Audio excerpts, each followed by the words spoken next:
Assalamu alaikum wa rahmatullahi wa barakatuh. Il existe dans la vie des instants étranges, presque imperceptibles, où quelque chose en toi murmure que tout pourrait bientôt basculer. Pas un chaos, pas un choc, non. Quelque chose de plus subtil, de plus intérieur. C'est comme si ton âme, avant même ton esprit, sentait venir un tournant. Une lumière qui approche sans encore se montrer. Une porte qui va s'ouvrir mais dont tu ne sais ni l'heure, ni la forme, ni le chemin. Peut-être que tu vis ce moment en ce moment même. Peut-être que tu ressens cette sensation d'être entre deux mondes, ce qui a été et ce qui n'est pas encore.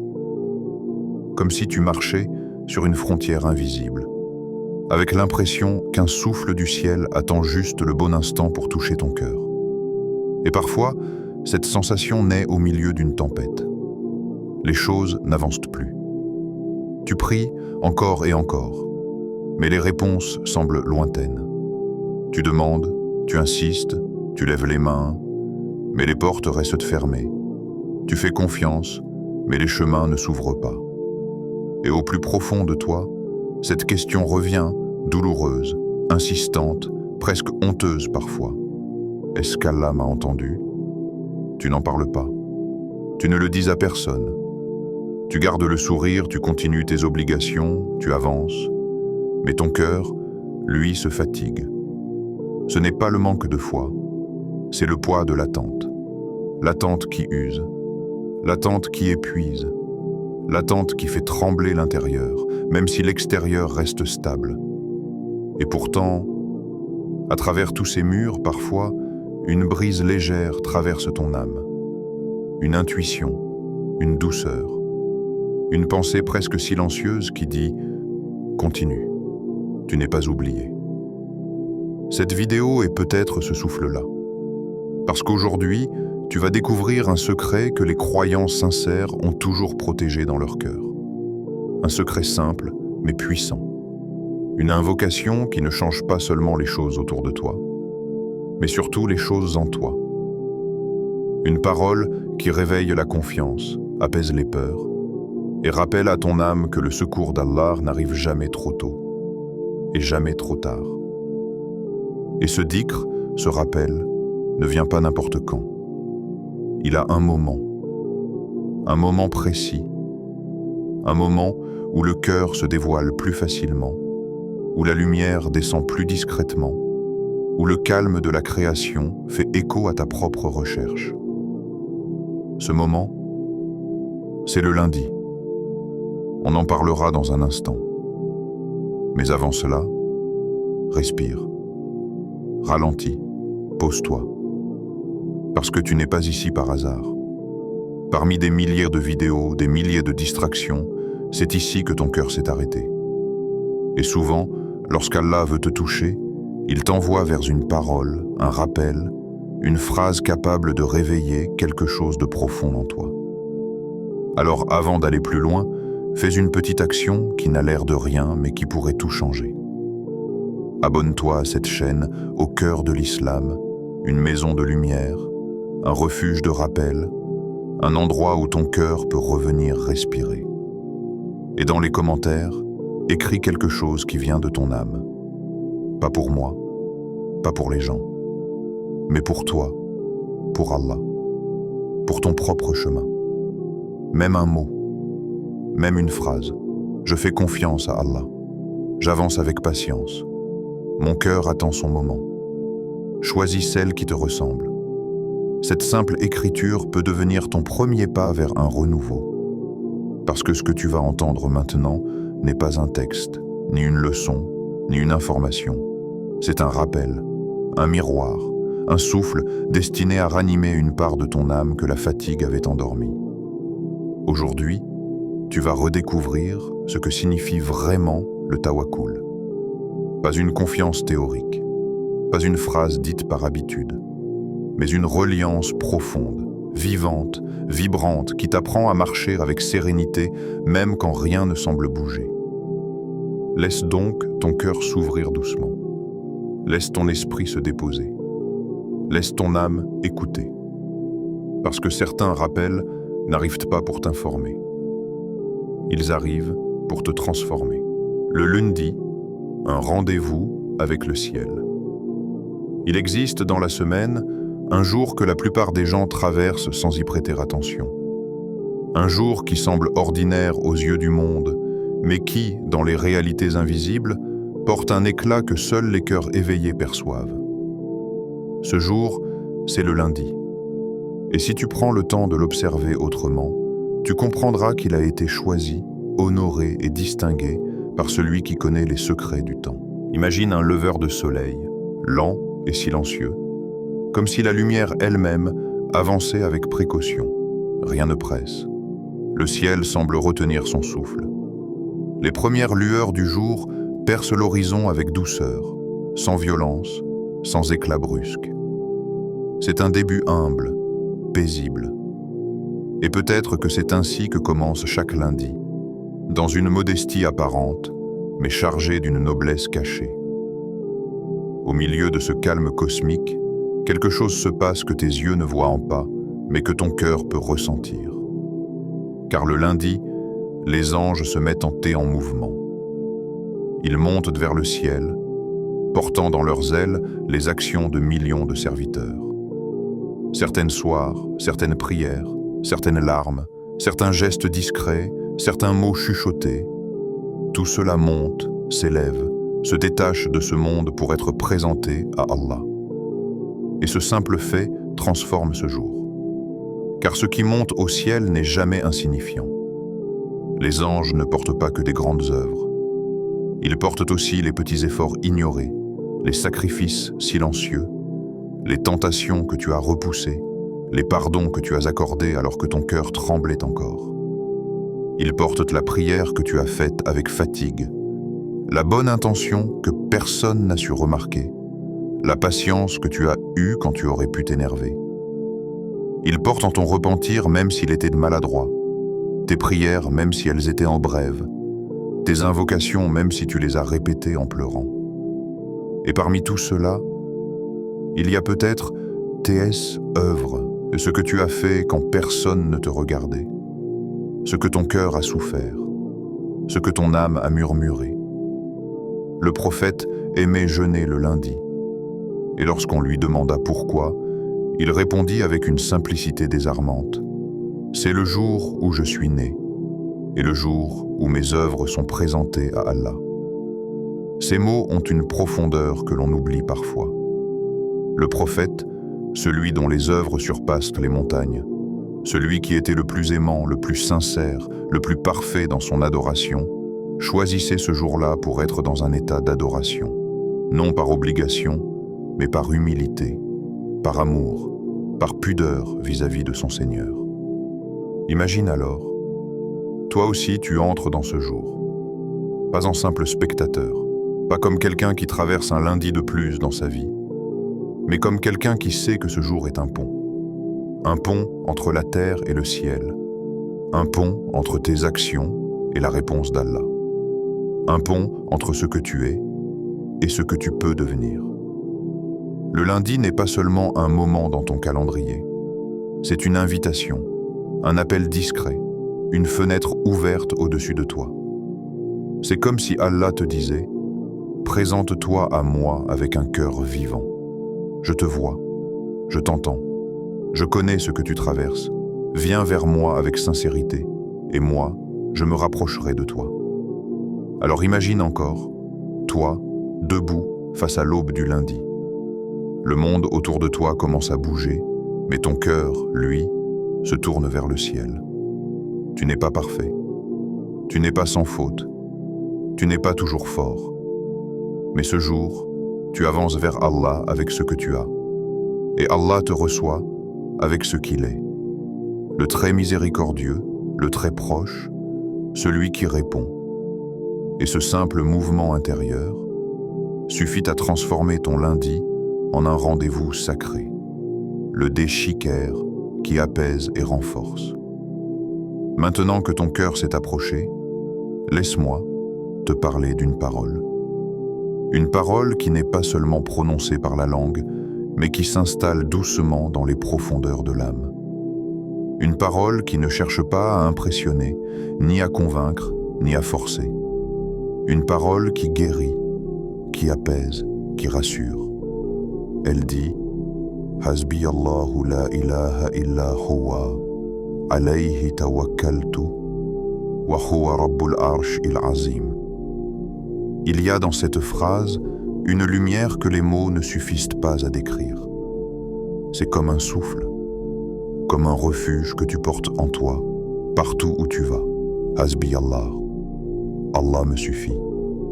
Quand tu prononces cette première partie, tu fais plus qu'une affirmation. Tu fais une libération. Tu déposes. Tu abandonnes ce qui t'écrase. Tu dis à ton âme, tu n'as plus besoin de t'accrocher à ce qui te fait peur. Tu n'as plus besoin de porter tout ce poids. Allah te suffit. Et quand ce sens descend dans ton cœur, même un peu, même imparfaitement, tu sens comme une première pierre se détacher de ta poitrine. Il y a tellement de choses que l'on porte par habitude. La peur de manquer, la crainte de l'avenir, la dépendance aux gens, le besoin d'être rassuré, aimé, compris. Et cette phrase vient couper les chaînes, une par une. La ilaha illa huwa. Il n'y a de divinité que lui, ici. Tu ne fais pas seulement un rappel théologique. Tu réalignes ton cœur. Tu dis « Rien ne décide sans lui. Rien ne m'atteint sans sa permission. Rien ne s'éloigne sans sa sagesse. Rien ne peut me nuire s'il veut me protéger. » Et d'un seul coup, les illusions tombent. Les faux espoirs disparaissent. Les fausses peurs aussi. Tu retires du trône de ton cœur tout ce qui n'est pas Allah. Tu fais de l'espace pour la paix. Alayhi tawakkaltu. Je place ma confiance en lui, c'est la phrase la plus difficile pour beaucoup. Parce que la confiance ne se décrète pas. Elle s'apprend. Elle se construit. Elle se vit. Dire « je fais confiance » ne veut pas dire que tu n'as plus peur. Cela signifie « même avec mes peurs, j'avance vers toi. Même avec mes doutes, je choisis de m'en remettre à toi. Même si je ne vois pas la route, je sais que toi, tu vois tout. » C'est une confession intime, presque un aveu, une parole de vulnérabilité et de courage. Wa huwa rabbul arsh il-azim, et il est le Seigneur du trône immense, c'est ici que tout bascule. Car lorsque tu prononces cette dernière partie, tu te rappelles qui écoute tes mots. Pas un roi, pas un simple protecteur, pas un ami, mais le Seigneur du trône, le centre de toute création, celui qui gouverne les mondes, celui qui connaît chaque douleur cachée, chaque pensée silencieuse, chaque larme que personne n'a vue. Tu ne parles pas dans le vide. Tu ne répètes pas une formule pour te rassurer. Tu t'adresses à celui qui fait trembler les montagnes par un ordre et qui apaisera ton cœur par un souffle. Ce dhikr n'est pas un simple rappel. C'est une maison, un refuge, un voile de paix que tu prends avec toi partout où tu vas. Il te protège même lorsque tu ne t'en rends pas compte. Il te renforce même lorsque tu te sens brisé. Il te rapproche d'Allah même lorsque tu ne trouves plus les mots. Et plus tu le récites, plus il dépose quelque chose en toi, une tranquillité que rien ne peut enlever. Le tawakkul, la foi qui ouvre les portes. Le tawakkul, tu sais, ce mot qui paraît simple, presque léger, comme une brise sur le visage, mais qui, lorsqu'on commence à le comprendre, se révèle aussi profond qu'un océan sans fond. Le tawakkul n'est pas un concept abstrait qu'on accroche dans notre esprit comme une idée brillante. Non. Le tawakkul, c'est une marche, une traversée, une manière de respirer quand tout autour de toi se resserre. Pour te faire comprendre sa vraie couleur, il faut revenir en arrière, très loin en arrière. Imagine un désert, pas n'importe lequel, le désert de l'histoire, le désert de la foi, celui où les prophètes ont laissé l'empreinte de leur certitude. Le vent souffle. Il soulève des grains de sable qui frappent les visages. La chaleur dévore l'air. On n'entend que la respiration lourde de centaines de personnes. Des familles entières, des femmes portant leurs enfants, des vieillards épuisés, des pas hésitants. Ils avancent derrière un homme que Dieu a choisi, un homme dont l'âme a été forgée par l'épreuve, un homme appelé Musa alayhi salam. Derrière eux, une menace, une armée rugissante, le bruit des sabots, les cris des soldats, le fer contre le fer, la colère d'un tyran, un ennemi qui ne pardonne pas, l'ombre de la mort qui approche à grande vitesse. Devant eux, un mur, l'océan, froid, immense, impassible. Tout semblait perdu, tout. Les enfants d'Israël se tournent vers Musa. Leurs yeux trahissent la panique. Musa, ils vont nous rattraper. On n'a plus d'issue. Pourquoi nous as-tu conduits ici? On va mourir. Leur voix tremble, leurs mains se serrent, leur cœur vacille. Et toi, place-toi un instant à leur place. Imagine cette scène. Derrière toi, la menace. Devant toi, l'impossible. Autour de toi, l'incompréhension. Et en toi, une peur qui cherche à étouffer chaque once de confiance. C'est là, précisément là, à l'endroit où la raison s'arrête, que le tawakkul commence. Musa, lui, ne détourne pas le regard. Il ne panique pas. Il ne recule pas.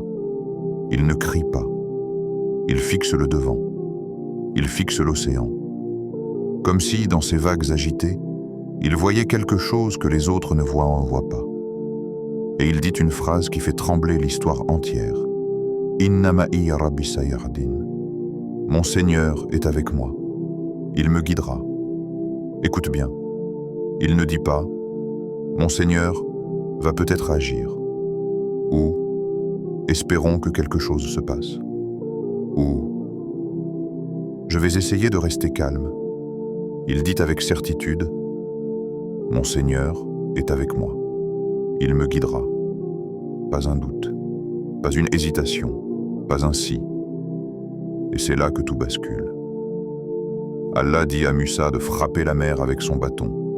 Logiquement, rationnellement, humainement, cela n'a aucun sens, mais la foi n'a jamais demandé la permission à la logique pour exister. Musa frappe, et l'eau se fend. Elle s'arrache en deux. Elle se soulève en deux murailles gigantesques, comme deux montagnes liquides figées par ordre divin. Un chemin apparaît.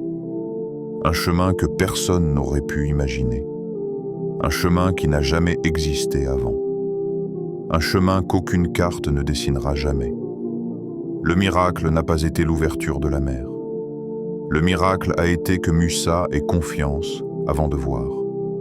Voilà le tawakkul. La confiance avant le miracle. L'assurance avant la délivrance. La paix avant la solution.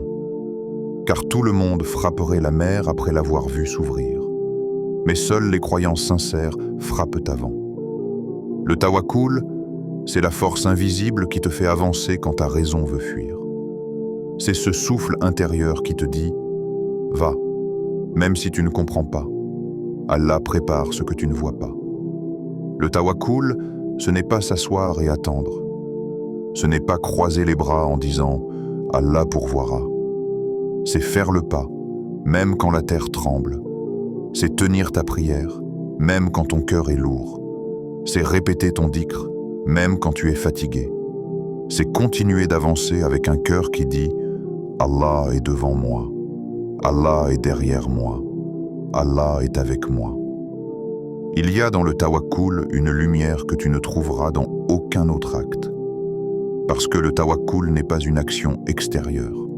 C'est une transformation intérieure. C'est ce qui fait d'un croyant un berger du miracle. C'est ce qui fait d'une épreuve un passage. C'est ce qui fait d'une impasse une ouverture.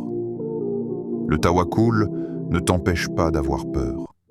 Il t'empêche de te perdre dans cette peur. Le tawakkul ne t'empêche pas de souffrir. Il t'empêche de désespérer dans la souffrance. Le tawakkul ne t'empêche pas de tomber. Il t'empêche d'oublier qui peut te relever. Et surtout, le tawakkul, c'est la certitude que même lorsque tout semble détruit autour de toi, Allah est en train de bâtir quelque chose en toi. Un cœur plus solide, une foi plus profonde, un lien plus intime.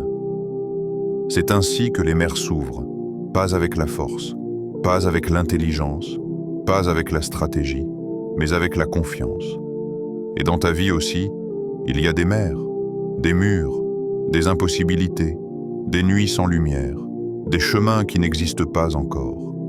Mais si tu avances comme Musa, si tu dis « Mon Seigneur est avec moi, il me guidera », alors un jour, toi aussi tu verras la mer s'ouvrir. Comment pratiquer ce rituel ce lundi? Il y a des pratiques qui demandent des forces immenses, des efforts lourds, des conditions précises. Et il y en a d'autres, simples en apparence, mais qui transforment la vie entière lorsqu'on les vit avec sincérité. Ce rituel du lundi fait partie de ces trésors-là. Il ne demande pas d'être savant, riche, parfait ou exceptionnel. Il demande seulement une chose, un cœur sincère. Ce lundi, tu vas t'offrir un rendez-vous avec Allah. Un moment rien qu'à toi. Un moment où tu t'autorises à mettre le monde en pause.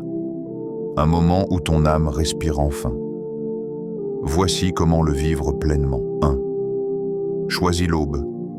Ce moment où les anges descendent. Il y a quelque chose d'extraordinaire dans l'aube. Ce n'est pas seulement la lumière qui apparaît après la nuit. C'est un instant où le ciel semble plus proche de la terre. Un instant où tout est encore pur, silencieux, intact. Juste avant Fajr, ou juste après Fajr, le monde est encore endormi. Même les pensées sont lentes. Et dans ce calme suspendu, l'âme s'ouvre plus facilement. C'est dans cette atmosphère que tu vas t'asseoir. Sans précipitation, sans attente. Juste toi et Allah. 2. Trouve un lieu calme. Ton cœur sera ton espace. Tu n'as pas besoin d'un décor spécial. Pas besoin d'un tapis luxueux, ni d'un parfum rare, ni d'un endroit parfait. Même ton lit, même un coin discret, même une petite chaise. Tout espace peut devenir un lieu d'adoration lorsque ton intention est pure. Assieds-toi. Que ton dos soit détendu, tes épaules relâchées, ta respiration naturelle. Tu es en présence d'Allah. 3. Respire profondément. Ramène ton cœur en douceur. Avant de prononcer un seul mot, laisse ton âme revenir à elle-même. Respire lentement. Laisse l'air entrer. Laisse-le sortir. Et pendant que tu inspires, dis à ton cœur, « Je reviens vers toi, Ya Allah ». Et quand tu expires, laisse tomber les poids que tu as portés trop longtemps.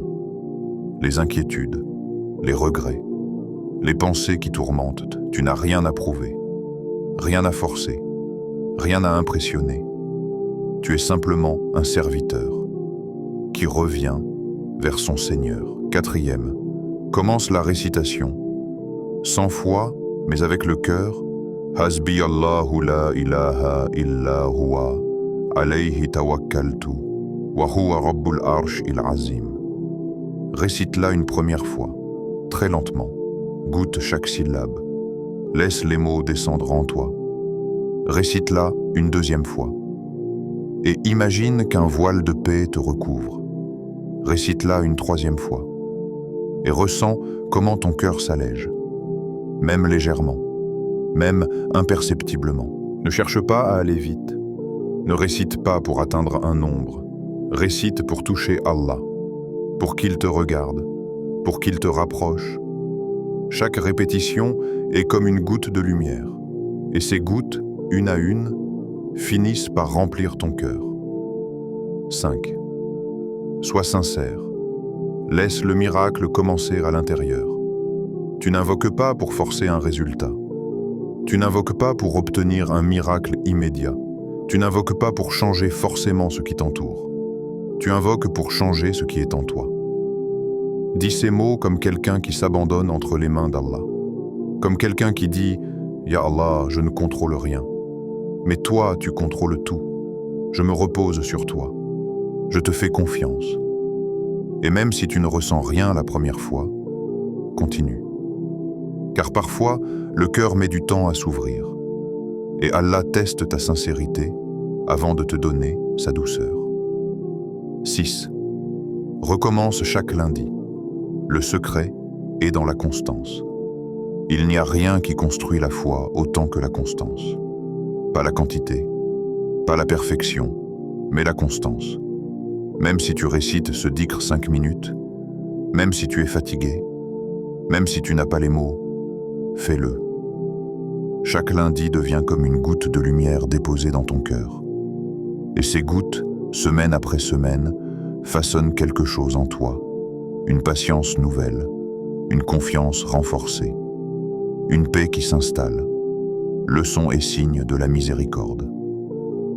Il y a des récits qui ne se racontent pas toujours à haute voix. Des histoires discrètes, vécues par des croyants ordinaires, mais qui portent en elles des traces lumineuses de la miséricorde d'Allah. Et ce dhikr du lundi, il a laissé derrière lui des empreintes dans la vie de nombreuses personnes.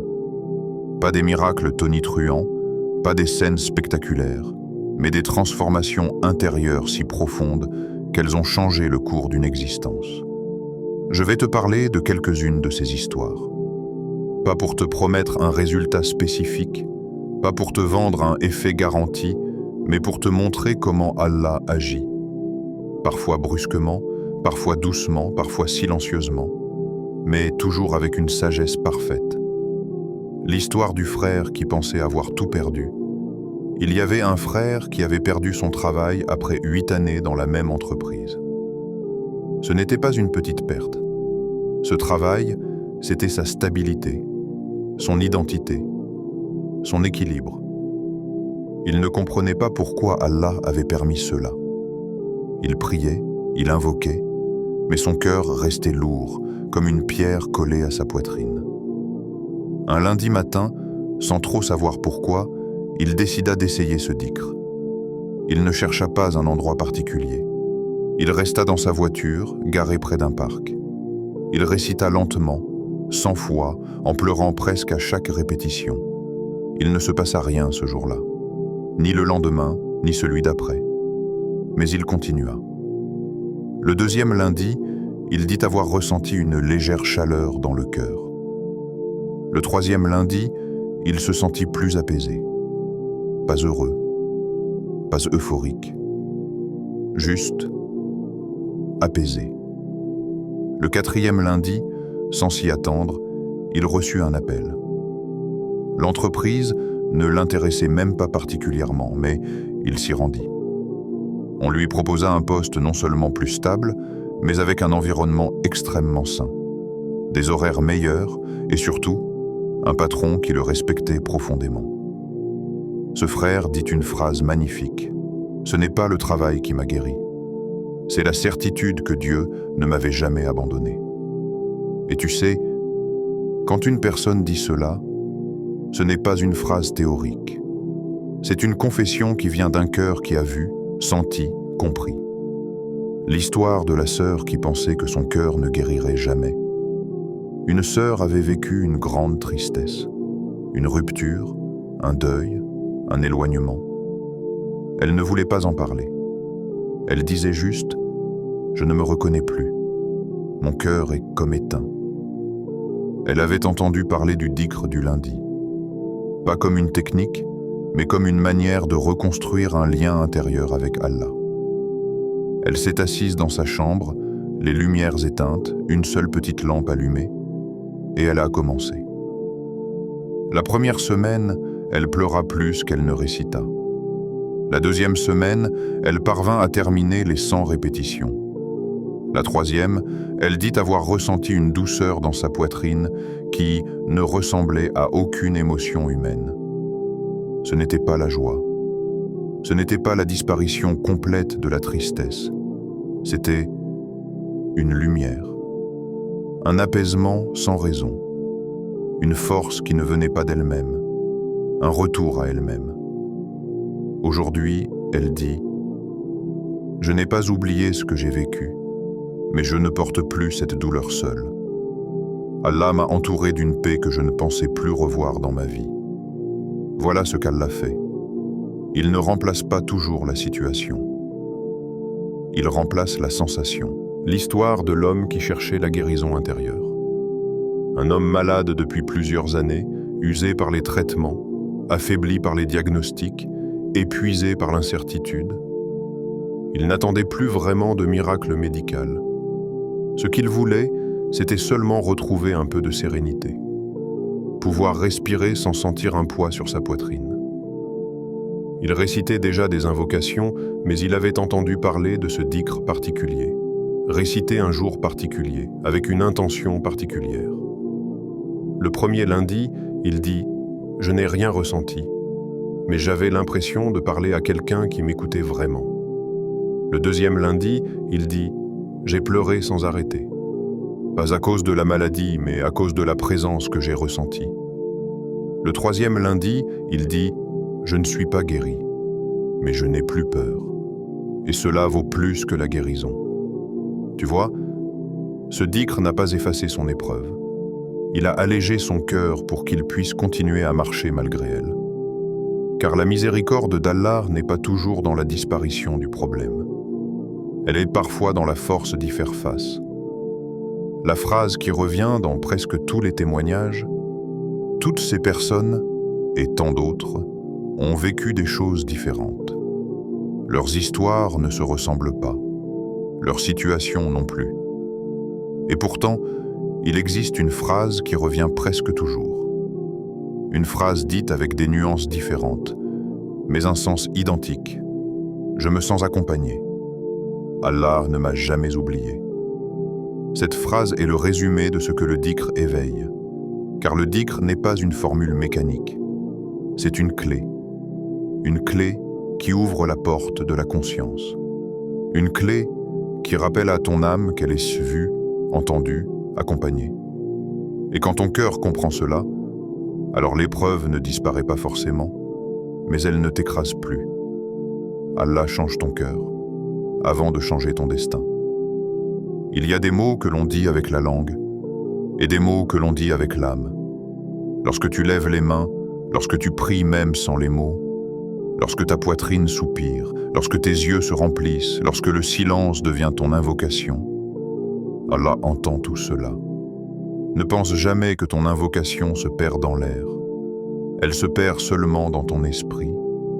Elle ne se perd jamais dans le ciel. Même ton silence est une parole. Même ta fatigue est un dhikr. Même tes soupirs portent un sens. Ce lundi, pose ta main sur ton cœur. Ferme les yeux, respire profondément et dis doucement, sincèrement, Hasbi Allah, Allah me suffit. Dis-le comme quelqu'un qui revient. Dis-le comme quelqu'un qui s'abandonne. Dis-le comme quelqu'un qui se soulage. Et laisse Allah écrire la suite. Laisse-le apaiser ce qui tremble. Laisse-le guider ce que tu ne comprends pas encore. Laisse-le ouvrir la porte qui est faite pour toi.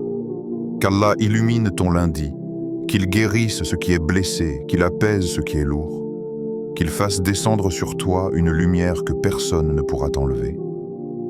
Assalamu alaikum wa rahmatullah.